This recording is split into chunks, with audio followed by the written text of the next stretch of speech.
I pledge allegiance to the flag of the United States of America and to the republic for which it stands, one nation, under God, indivisible, with liberty. Our Boy Scouts this evening from Troop Number 3, Smithtown. They're an impressive group of young men who have donated their time to come down and clean up our memorial out front and also to be with us this evening.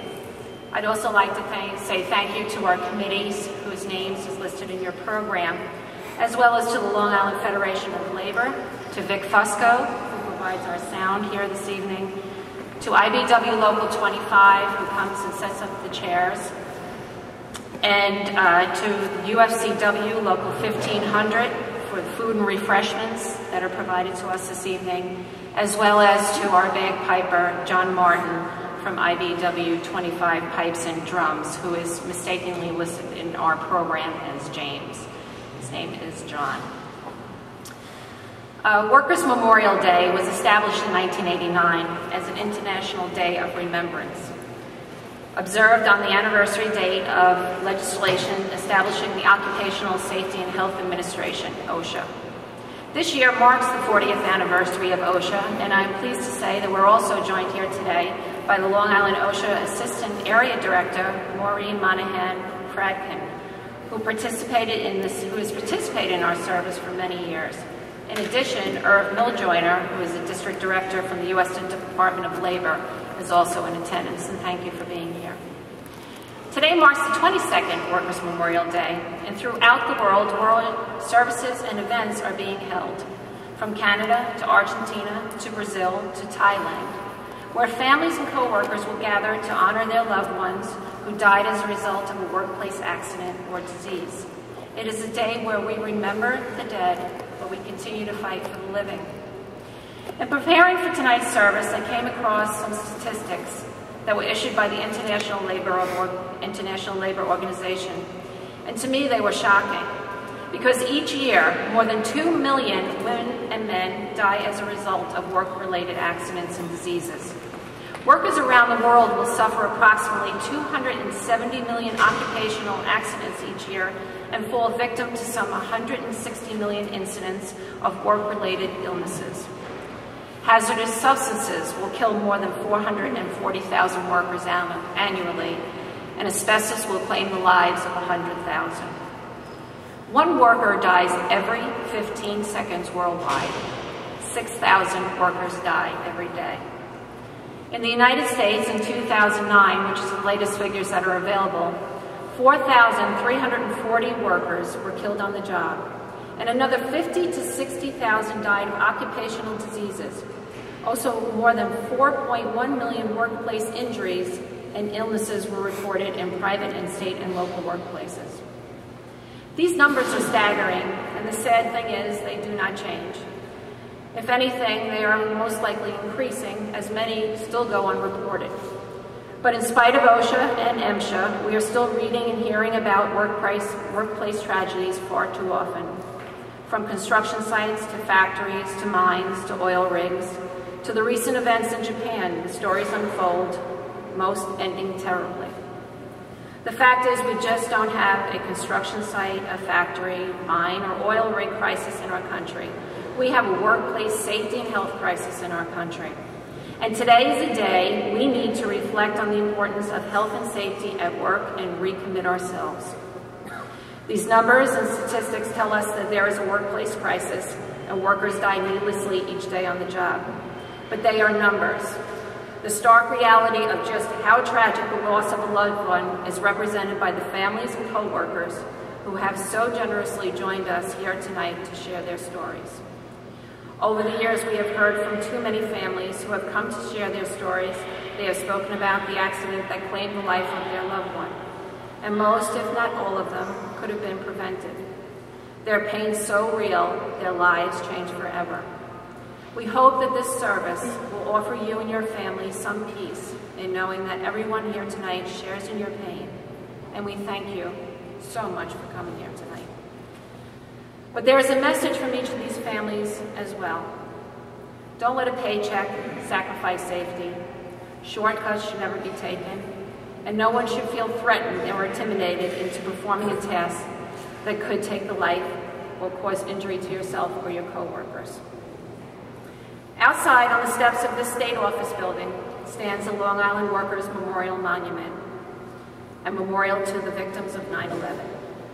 It stands 19 feet wide, 5 feet high, and weighs 15,000 pounds. It was our hope, the committee's hope, that this memorial would provide some comfort to the families whose lives have been so tragically affected by a workplace accident, or to those who have had to watch a loved one suffer from an occupational injury or disease. It was also our hope that this monument would be a continuous reminder to each person that passes in it to join in the fight to strengthen job safety laws and to always work safe, so they return home the way they left, the same way they left. At the conclusion of this service tonight, please take a moment to either plant a flower at the memorial or to reflect and think about someone you have known that died on the job or lost their life to an occupational disease. Think about their family.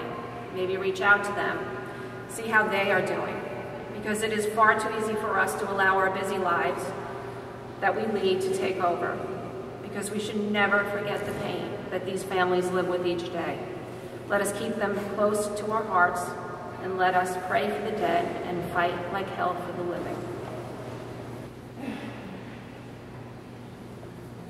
Jose was a member of the GBL, General Building Laborers, Local 66, and was killed on the job when an articulating boom lift pinned him to a ceiling beam. Today we remember Jose. For the family of Doris Mess, please come to the front.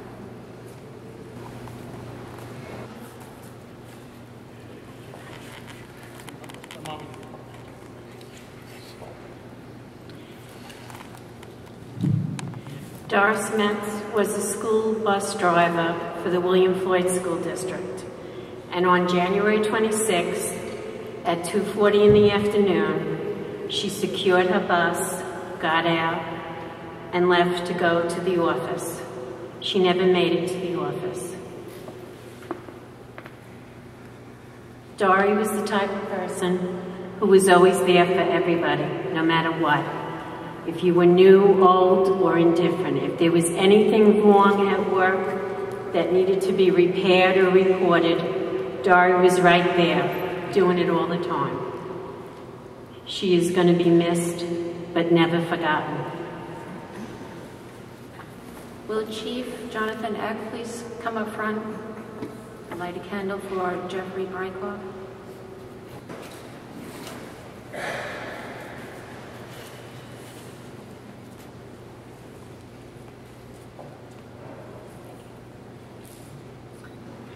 Will the representative for Thomas Dowdy and Stacy Williams please come forward? Good evening, everyone. Tom Downey was a CSEA local president representing SUNY Farmingdale, our local 606. For probably 20 years, Tom crossed 110 from the Farmingdale College, went across the street, and had lunch. Unfortunately, he never made it back across 110 and was struck and killed in his way back to work. We remember Tom as a strong advocate for workers' rights on the SUNY Farmingdale campus, and it's just very sad that someone that worked so hard all those days never made it back to work. Thank you.